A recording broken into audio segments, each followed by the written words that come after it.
Dios les bendiga, me da mucho gusto saludarles en esta mañana.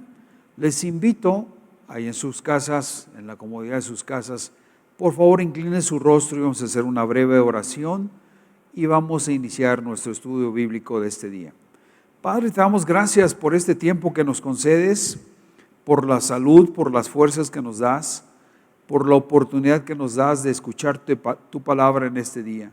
Te pedimos, abre nuestro corazón, permite que quede depositada en nuestra mente también y que dé fruto en nuestras vidas.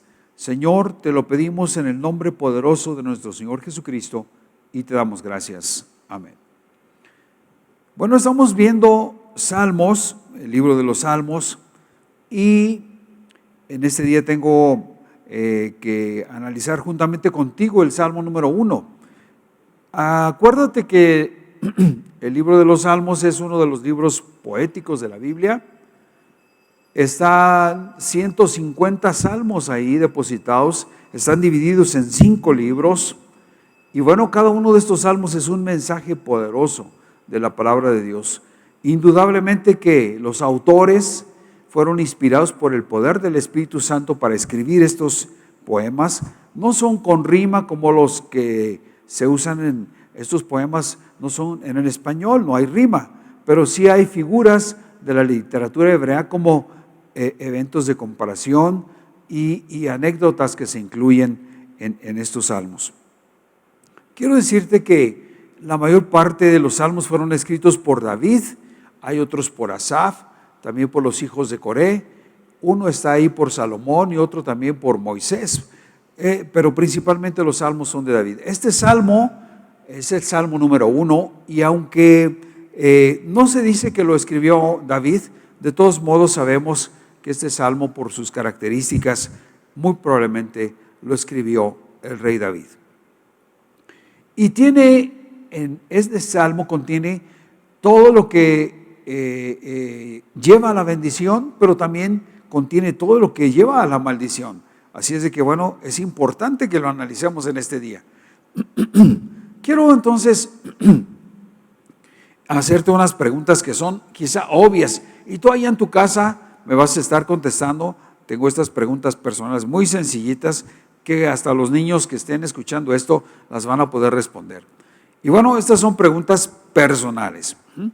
Y quiero decirte, ahí en tu casa me contestas, ¿prefiere usted estar sano o enfermo? Contésteme, a voz audible. ¿Escogería ser próspero o pobre? ¿Quisiera ser respetado o despreciado? ¿Desea la felicidad o una vida de tristeza? Bueno, yo sé que ustedes estuvieron respondiendo ahí en su casa.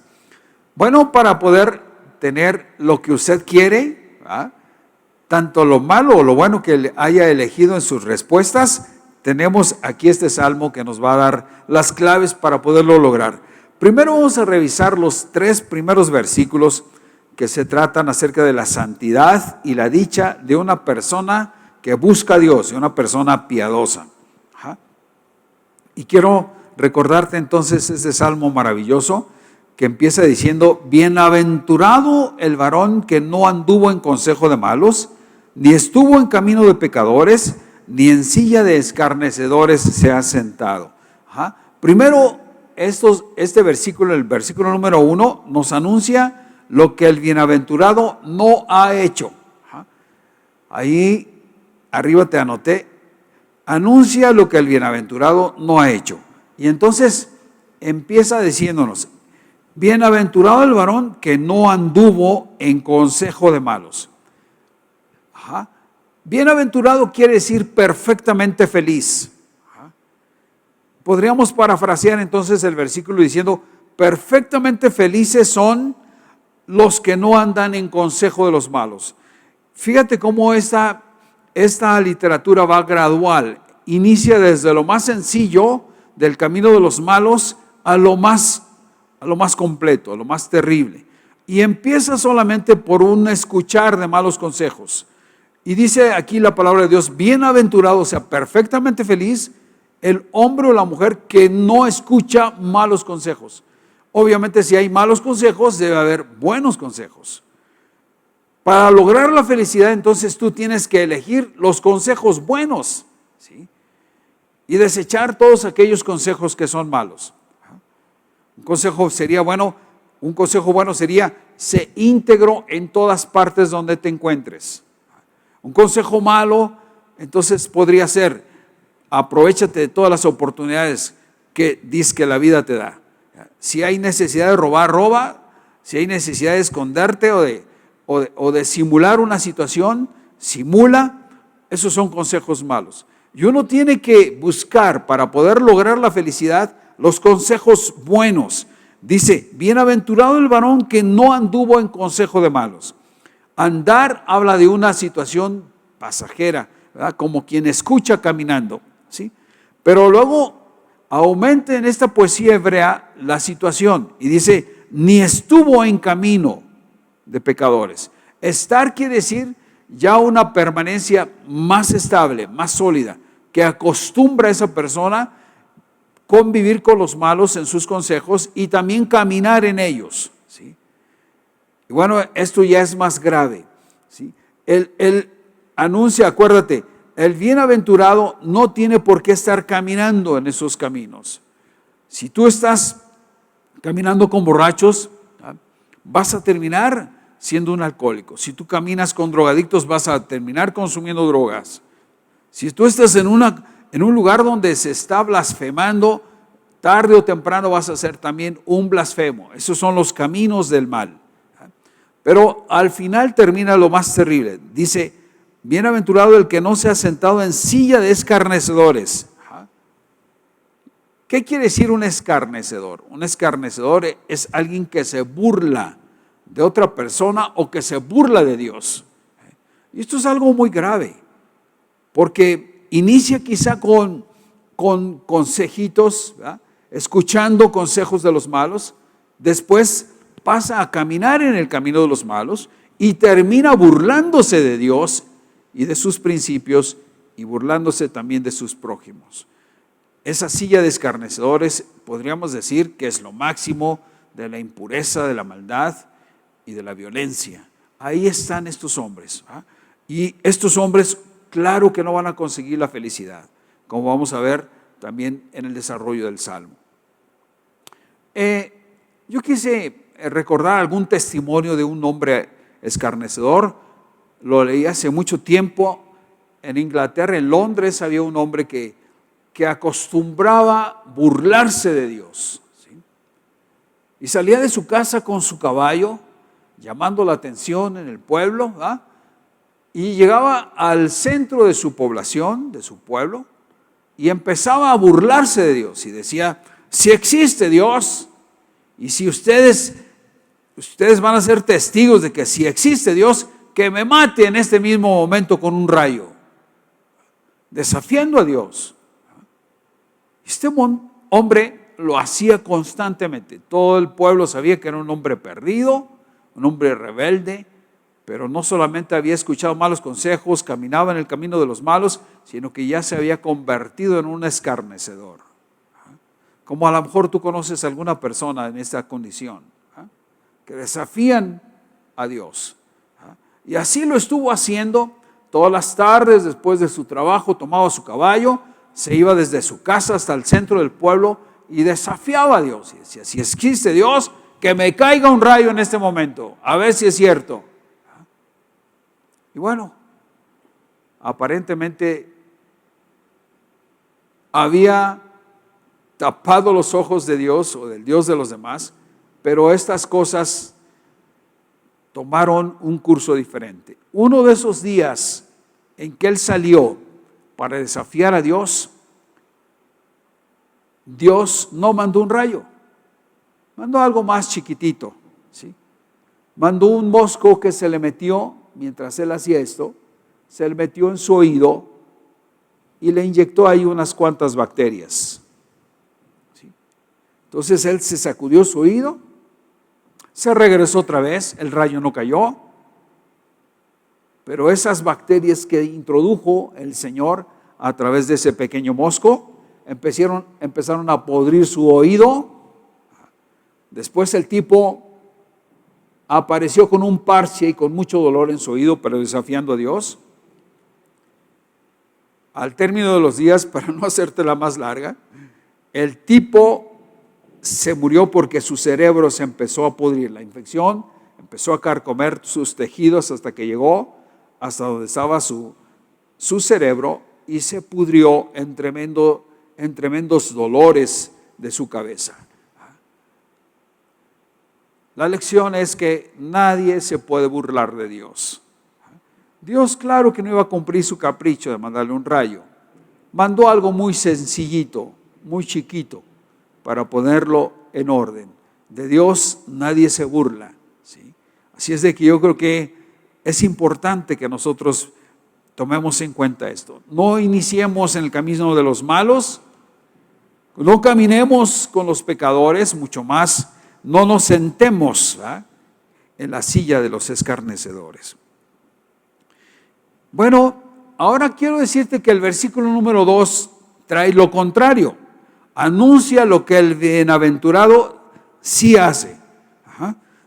Y es interesante. Dice aquí el versículo número 2, sino que en la ley de Jehová está su delicia, y en su ley medita de día y noche. El que es perfectamente feliz hace esto, que tiene este versículo. Sino que en la ley de Jehová, dice, está su delicia, y en su ley medita de día y de noche. Podemos decir, hay un libro que es la Biblia y que es la palabra de Dios, que te va a producir felicidad perfecta cuando tú meditas en ella, cuando tú la contemplas, cuando tú la analizas, ¿verdad?, cuando tú la comparas, ¿verdad?, sus principios con lo que hay en el mundo. Cuando tú estás dedicado a buscar a Dios en este libro, que no solamente es un libro, sino que es la palabra de Dios, Dios se va a empezar a reflejar en tu vida, ¿sí? El salmista dice que hay una delicia en indagar su ley. Y me llamó la atención porque sabes que el rey David, pues no tenía la Biblia completa como nosotros la tenemos. ¿Sí? Solamente tenía lo que es el Pentateuco, ¿ah?, y que incluye Génesis, Éxodo, Levítico y Números. Entonces, es difícil, ¿verdad? Si tú, no creo que sean tus libros favoritos, si tú has abierto la Biblia, a lo mejor hay poco atractivo en ello, pero es palabra de Dios que si tú la analizas vas a encontrar principios de todo tipo, ¿sí? Principios civiles, morales, familiares, conyugales, que si tú los llevas a cabo en tu vida personal, vas a encontrar la felicidad. David estaba hablando y estaba diciendo, indudablemente que el autor es él, pero el autor estaba deleitándose en la palabra de Dios. Y decía, y en su ley medita de día y de noche, ¿sí? Y esto me llevó al consejo que el mismo Señor le dio a Josué, que prácticamente también contaba con los mismos libros. Y el Señor le dice a Josué, nunca se apartará de tu boca este libro de la ley, sino que de día y de noche meditarás en él, para que guardes y hagas conforme a todo lo que en él está escrito, porque entonces harás prosperar tu camino y todo te saldrá bien. Acuérdate que este consejo no lo da otro hombre, sino lo da el Señor mismo, a Josué el conquistador, ¿sí? Y yo te invito, en este tiempo de encierro, en este tiempo del COVID, que hemos estado enclaustrados en nuestras casas y que probablemente estés triste, estés deprimido, estés malhumorado, empieza a leer la Biblia, ¿sí? Cuando tú empieces a leer la Biblia y empieces a meditar en ella, entonces va a entrar una felicidad extraordinaria en tu corazón, ¿sí? Te vas a empezar a identificar con Dios y vas a empezar a tener la confianza, la serenidad y la paz que tú necesitas, ¿sí? De tal suerte que va a llegar esta costumbre o esta disciplina, va a llegar el momento en que te va a producir felicidad y la vas a desear, ¿sí? Vas a desear leer su palabra. Entonces, yo te puedo decir, a lo mejor te has estado entreteniendo con videos de chistes y de dramas o de cosas curiosas que en ocasiones encuentras en el internet, pero yo te invito, inicia el estudio de la palabra de Dios en este tiempo y vas a encontrar entonces cómo Dios va a empezar a bendecir tu vida y vas a encontrar serenidad, paz y prosperidad. Dice aquí la última parte del versículo, porque entonces harás prosperar tu camino y todo te saldrá bien. Dale un fuerte aplauso al Señor por tener la palabra de Dios allá en tu casa también. Por último, de estos 3 versículos que hablan acerca de los hombres piadosos, pinta poéticamente su prosperidad. Hace un símil con un árbol plantado junto a los arroyos de agua. Dice, será como árbol plantado junto a corrientes de aguas. ¿Sí? Yo creo que tú y yo hemos presenciado un árbol de este tipo. ¿Alguna ocasión te ha tocado estar ahí en un río y tú te has topado con un árbol que precisamente está en el paso de estas aguas y tú puedes ver qué tremendos árboles son esos? A mí me gusta mucho ir aquí al Ojo de Agua, a lo mejor lo conoces tú también. Ahí hay árboles que están plantados frente al lago y son árboles frondosos, preciosos, que nunca los he visto sin hojas, y son árboles que asombran. Han de tener ahí, no sé, yo creo que me atrevo a decir que son siglos, porque ese lugar es muy antiguo. Dice, entonces el hombre piadoso será como un árbol plantado junto a corrientes de aguas. Y en relación a ello, yo encontré en Jeremías un símil como ese. Dice aquí Jeremías capítulo 17:7, bendito el varón que confía en Jehová y cuya confianza es Jehová, porque será como árbol plantado junto a las aguas, que junto a la corriente echará sus raíces. Y no verá cuando viene el calor, sino que su ojo estará verde, y en el año de sequía no se fatigará, ni dejará de dar fruto. Este profeta también menciona, en una paráfrasis, menciona a los hombres que están confiando en el Señor. Y dice aquí, bendito el varón que confía en Jehová y su confianza es el Señor, porque será como un árbol plantado junto a las aguas, que junto a las corrientes echa sus raíces. Yo te invito a que analices la última porción del versículo que dice, y no verá cuando viene el calor, sino que su hoja estará verde, y en el año de sequía no se fatigará. Yo creo que este 2020 para nosotros fue un año de sequía, un año de necesidad. Muchos de ustedes a lo mejor perdieron sus empleos, o si tuvieron negocios, supieron lo que es un año de sequía, un año de necesidad. Y yo creo que te traigo el día de hoy consejos buenos, porque debes de estar plantado. Para nosotros esto también es simbólico. Plántate en la palabra de Dios, que toda tu confianza esté puesta en Dios. Los que hemos hecho esto, mira, ya llevamos abril, mayo, junio, julio, lo que va de agosto que hemos estado encerrados en nuestras casas y que pensábamos que íbamos a tronar y que no íbamos a poder solventar nuestras necesidades, pero Dios ha sido fiel en medio de todos estos meses. En este año de sequía hemos probado cómo estar plantados junto a los arroyos de agua viva que Dios tiene, plantados en las verdades de su palabra, y cómo Dios nos ha sacado adelante. Dale un aplauso de gratitud al Señor porque lo ha estado haciendo con nosotros. Y bueno, dice también palabras, Jeremías tiene palabras de maldición. Dice, así ha dicho Jehová, maldito el hombre que confía en el hombre y pone carne por su brazo y su corazón se aparta de Jehová. Será como la retama, o sea, como la zarza en el desierto, y no verá cuando viene el bien, sino que morará en sequedales en el desierto, en tierra despoblada y deshabitada. ¿Sabes? Estos versículos están juntos. Te leí primero 7 y 8 y ahorita te leo los que están antes, 5 y 6. y hace una comparación de los hombres que confían en los hombres y de los hombres que han confiado en el Señor.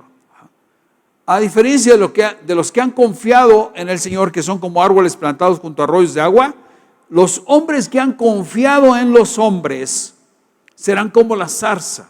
La zarza es una planta espinosa que se da en la sequedad, que no tiene prácticamente utilidad, y que es arrastrada por el viento en los lugares desérticos, así como dice aquí. El versículo número 6 dice, será como la retama, como zarza en el desierto, y no verá cuando viene el bien, sino que morará en los sequedales en el desierto, en tierra despoblada y deshabitada. Todo esto le ocurre a los hombres que confían en los hombres, ¿sí? A los que se juntan para robarse el combustible, a los que se juntan, ¿verdad?, que confían en los hombres para hacerse ricos, ¿no? Fíjate cuál es el resultado. Quedarán como las zarzas en los desiertos, desolados, ¿verdad?, confundidos, ¿verdad? Nos invita el profeta Jeremías a permanecer plantados junto a los arroyos que Dios tiene de sabiduría para nosotros, y no confiemos en los hombres, ¿sí? Si tú estás enfermo, si tú tienes COVID en este momento, confía plenamente en el Señor y dile: Señor, mueve a estos médicos que estén aquí, ilumina sus mentes y sus corazones para que den las sustancias correctas que deba de tomar.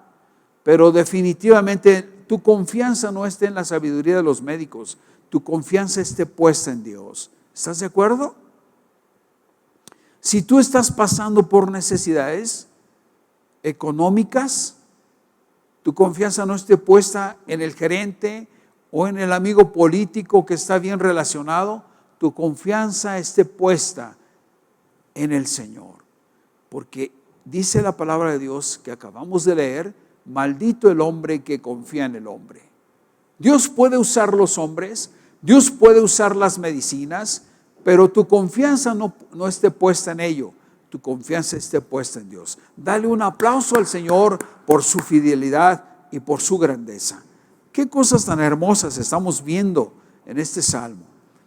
Y bueno, continúa, dice el versículo 3, la segunda parte del versículo 3 dice: que da su fruto, dice, que da su fruto en su tiempo, y todo lo que hace, y su hoja no cae, y todo lo que hace, dice, prosperará.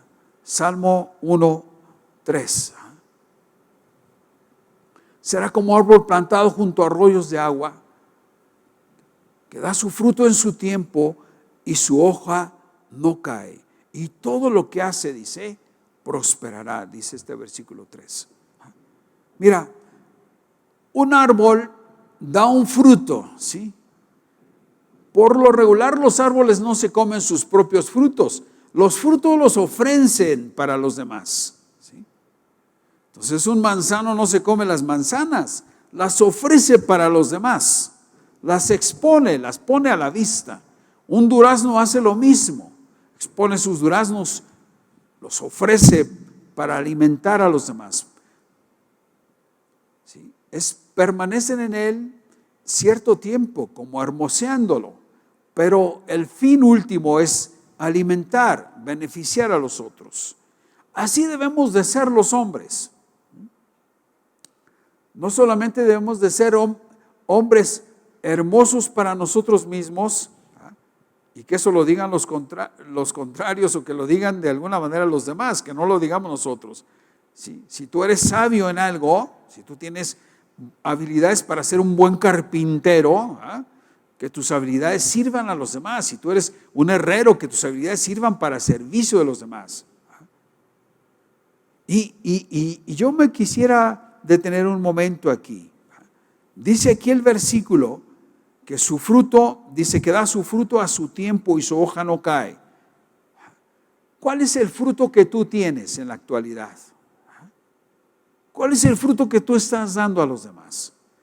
Porque en la Biblia yo busqué frutos y encontré dos tipos de frutos: los frutos de la carne y los frutos del Espíritu. ¿Sí? Y quisiera empezar con los frutos del Espíritu. Mira cuáles son los frutos del Espíritu. Frutos que uno puede dar.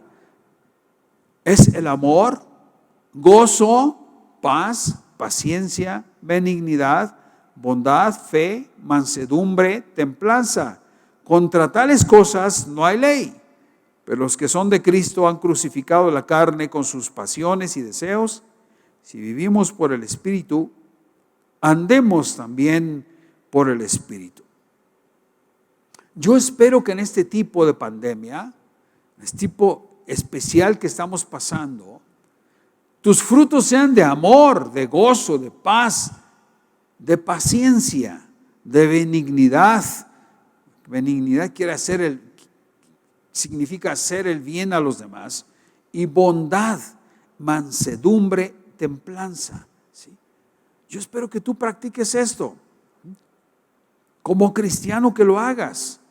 Yo he escuchado mucha gente, ¿sí?, que está analizando las estadísticas, y me llama la atención porque en este tiempo ha subido la violencia intrafamiliar, ya han subido los feminicidios.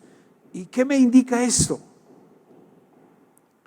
Que no pueden estar dando frutos del Espíritu. En este tiempo en que ha sido probada la personalidad, ¿qué se ha sacado de esos árboles? Los frutos de la carne. Yo espero que como cristiano tus frutos sean de amor, de gozo, de paciencia, de benignidad hacia los demás, hacia tus hijos, hacia tu esposa, hacia tus trabajadores, hacia tus patrones. Que en este tiempo de necesidad los frutos que tú des, ¿sí?, como esos árboles, que sean frutos del Espíritu Santo que habita en tu corazón. Lamentablemente me he enterado de gente que ha estado siendo violenta, y entonces ella está dando los frutos, pero son los frutos de la carne, como vamos a ver en estos versículos. También en Gálatas capítulo 19 al 21 dice: y manifiestas son las obras o los frutos de la carne, que son adulterio, fornicación, inmundicia, lascivias, idolatría, hechicerías, enemistades, pleitos, celos, iras, contiendas, disensiones, herejías, envidias, homicidios, borracheras, orgías y cosas semejantes a estas, acerca de las cuales escribió el apóstol Pablo: os amonesto, como ya os los he dicho antes, que los que practican tales cosas no heredarán el reino de Dios. Que tus frutos no sean como los frutos de la carne, ¿sí? Ahora te toca convivir, ¿verdad?, con tus hijos. Antes los mandabas a la escuela y te olvidabas de ellos, pero ahora están ahí en tu casa, ¿sí? El hecho de que estén en tu casa, yo te voy a invitar, disfrútalos, ¿sí? Ahora tienes la oportunidad de platicar, de hacer introspección en ellos, ¿verdad?, y de sembrar la palabra de Dios y el temor de Dios, ¿sí?, y de dar gracias a Dios por lo que estamos comiendo, por lo que estamos calzando, vistiendo, etcétera. Démosle gracias a Dios por ello, que seamos una familia que no esté sujeta a los frutos de la carne, que no haya enemistad entre ustedes y entre los cristianos menos, que no existan pleitos, celos, iras, contiendas, ¿sí? Ahora se está juntando los abuelos, probablemente están ahí los tíos, probablemente se han tenido que reunir familias para consumir juntos los alimentos. Ya no hay otra cosa en que ocupar el tiempo, que no sea un tiempo para provocar enemistades y pleitos y celos, iras y contiendas. Vamos a dar los frutos del Espíritu Santo como árboles plantados junto a los arroyos de agua viva que tiene el Espíritu Santo para nosotros. Ahora vamos a ver, ¿sí?, la pecaminosidad y la miseria de los malvados, ¿sí? Acuérdate que mi salmo empezó con bendición y maldición. Los justos, ¿sí?, Los piadosos recogen bendición en la vida, pero también existe otra cosecha y esa la recogen los malvados. Y vamos a analizar los versículos 4 y 5 de este hermoso salmo. Dice, no así los malos, dice el salmo. Compara a los buenos con los malos. Y estos últimos versículos, 4 y 5, estos versículos nos hablan de la recompensa de los malos. No así los malos que son como ¿qué? Como el tamo que arrebata el viento. Sí. En comparación a los justos. ¿Qué cosa es el tamo? El tamo es las cáscaras que están alrededor de las semillas. ¿Sí? Son finas películas que están ahí adherentes y que no sirven y que hay que quitarlas, ¿sí? Y que hay que sacudirlas para poderlas limpiar. Tanto el maíz como el frijol y casi todos los granos, el trigo contiene tamo, ¿sí? Y el agricultor tiene que separar el tamo de la semilla, ¿sí? Si tú llevas frijol no puedes llevar con cáscara o maíz. Entonces lo que hace el agricultor es azotar las semillas, ¿sí? Para que se separe el grano del tamo, ¿sí? El tamo no sirve, el tamo se lo lleva el viento, ¿sí? El tamo, nadie compra 1 kilo de tamo, es más, ni se recolecta, no tiene precio, no sirve para nada, ¿sí? Entonces los malos, cuando dice aquí la palabra de Dios, no así los malos, sino que son como el tamo que arrebata el viento, no hay fruto en ellos. Así son los malos. Y llega el momento en que son eliminados, son despreciados, no tienen precio. ¿Qué precio podrías dar tú por un secuestrador o por un violador, por un drogadicto? ¿Sí? No hay precio. ¿Sí? Solo la misericordia de Dios los puede alcanzar. ¿Sí? El tamo tiene que ser separado de la sociedad y se van a la cárcel o de plano se mueren en confrontamientos entre ellos mismos. ¿Sí? Pero te repito, nadie llega a la tienda para pedir 1 kilo de tamo, no hay tamo. ¿Sí? Eso no sirve, se van a reír de ti. ¿Sí? Y el salmista compara a los malos como el tamo que arrebata el viento. Yo espero que tu vida sea una vida de aprecio, que des frutos. ¿Sí? Si eres un estudiante, que tus frutos sean buenas calificaciones.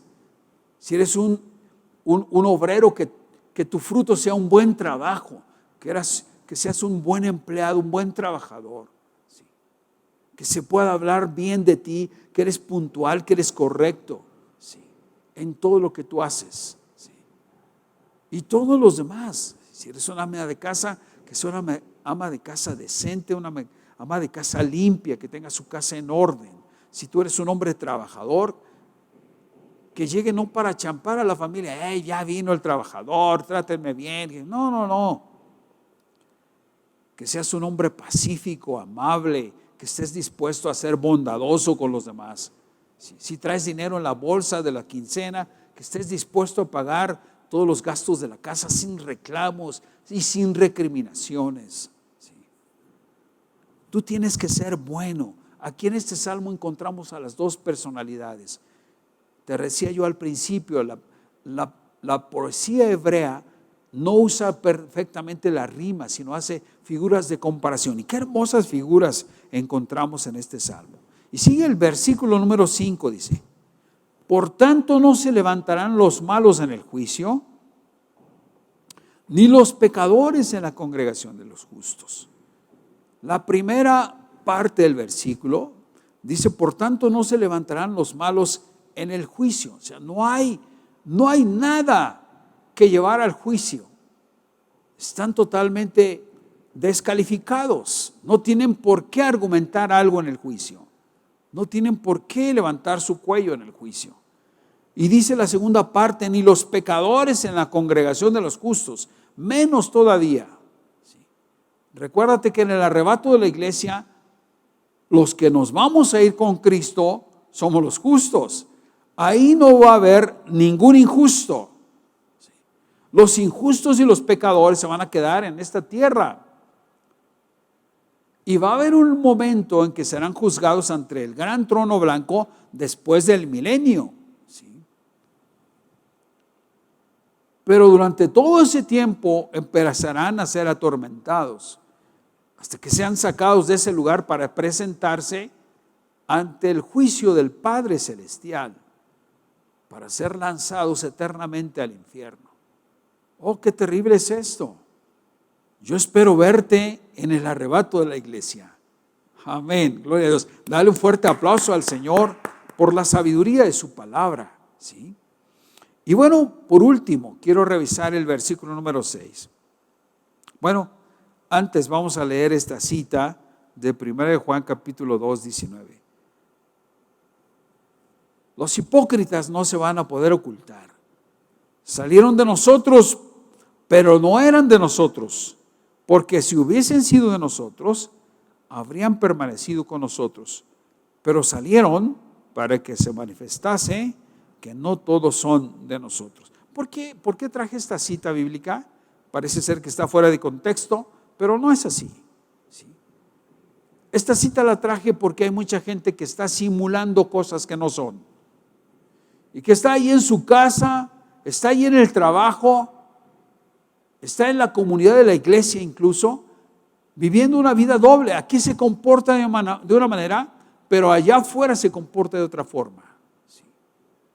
Yo te invito a que te olvides de esa vida doble y el día de hoy puedas decidir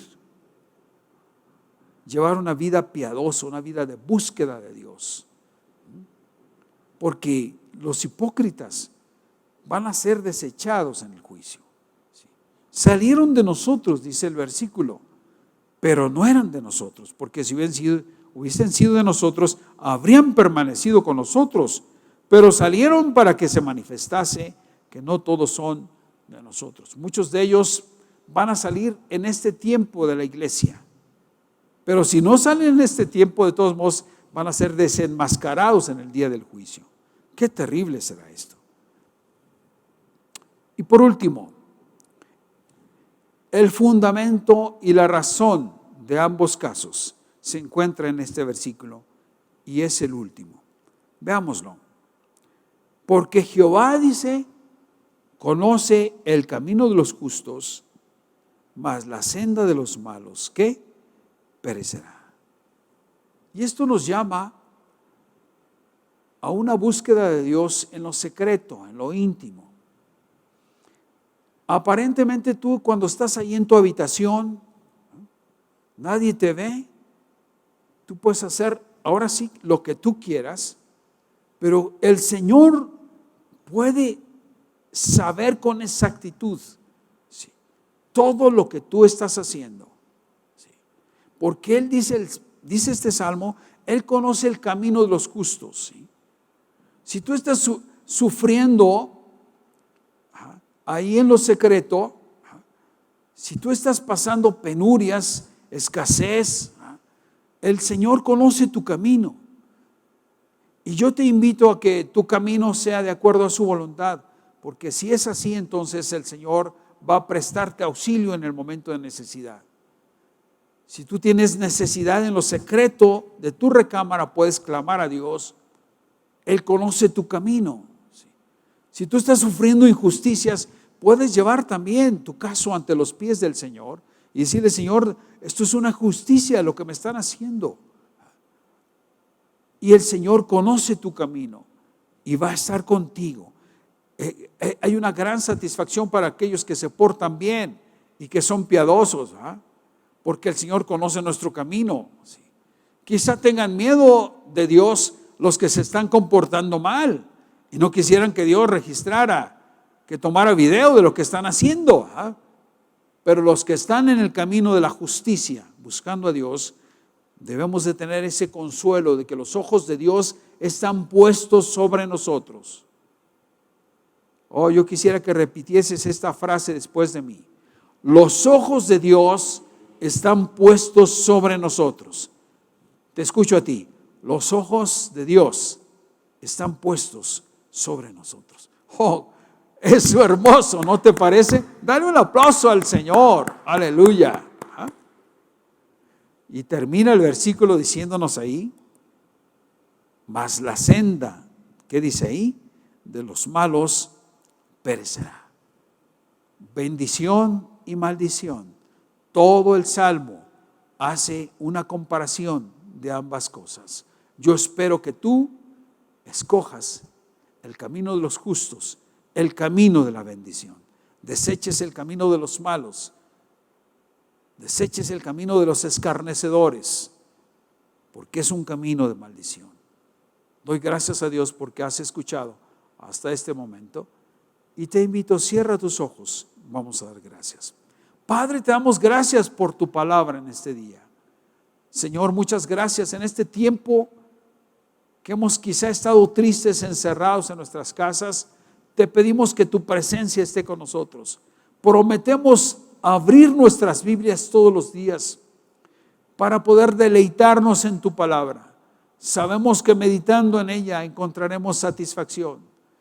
Tú estarás hablando a nuestras vidas a través de tu palabra y seremos bendecidos en este tiempo de necesidad. Seremos como los árboles plantados junto a los ríos, Señor, que jamás dejan de dar sus frutos y su hoja no cae, Señor. Danos la oportunidad de tener esta convivencia en este tiempo difícil. Padre, te lo pedimos todo esto en el nombre precioso de nuestro Señor Jesucristo y te damos muchas gracias. Amén. Que Dios les bendiga. Los espero, primero Dios, el próximo domingo a las 11 de la mañana en una transmisión más. Dios les bendiga.